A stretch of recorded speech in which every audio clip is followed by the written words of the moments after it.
On Friday night, Ukraine launched an attack on the Crimean port of Sevastopol. Russian sources have reported that this attack included at least 9 UAVs, drones, and 7 UMV, automated boats.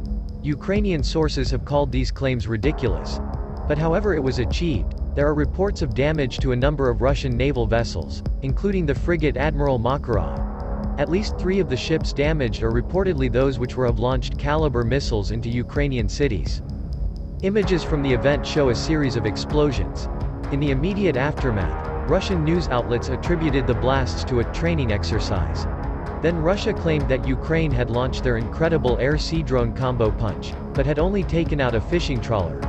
Russia later acknowledged damage to a minesweeper. However, it was evident from the beginning that several large ships were ablaze in the harbor. With the coming of the morning, some of these ships can be identified. The Admiral Makarov, a 122 meters, 400 feet, long ship that was just launched in 2015, appears to have suffered heavy damage and has now been burning for hours. The harbor may be too shallow for it to join the cruiser Moskva at the bottom of the sea, but there's little doubt that the Makarov will be out of action for an extended period. The power of the explosions is clear. Less clear is what Ukraine actually used to carry out this mission. Based on recent experience, Russia is likely to blame NATO-trained dolphins and attacked mosquitoes, adding to the wonder over just how badly Russia handled this.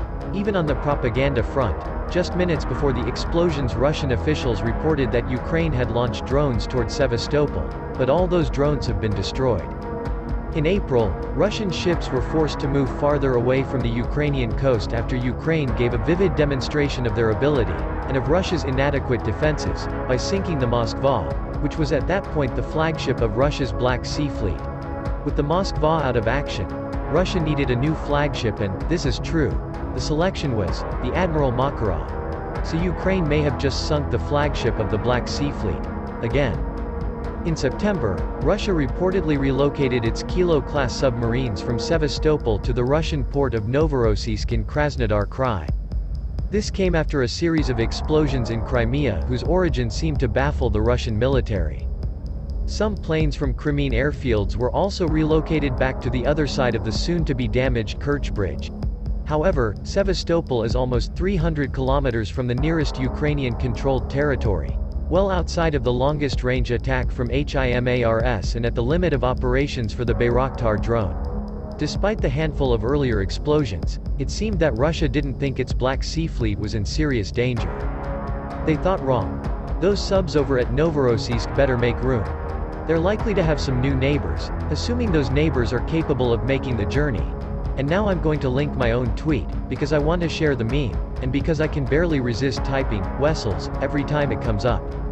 Because the border between liberated territory and Russian occupation in the south has changed so slightly over the last 6 months, we rarely look too closely at what's going on all along the line from south of Bakhmut over to Kamiansky. But there are a whole line of hero towns along that front. Towns that have been forced to withstand daily shelling from Russian artillery day after day, week after week, and month after month. Before the war, Orikhiv was a town of around 20,000, making it larger than Lyman, smaller than Izium. As with Bakhmut, Russia has made almost endless attempts to advance into this area. Those attempts have all been unsuccessful, but the damage to this beautiful old town, formerly home to a large group of Mennonites, is heartbreaking.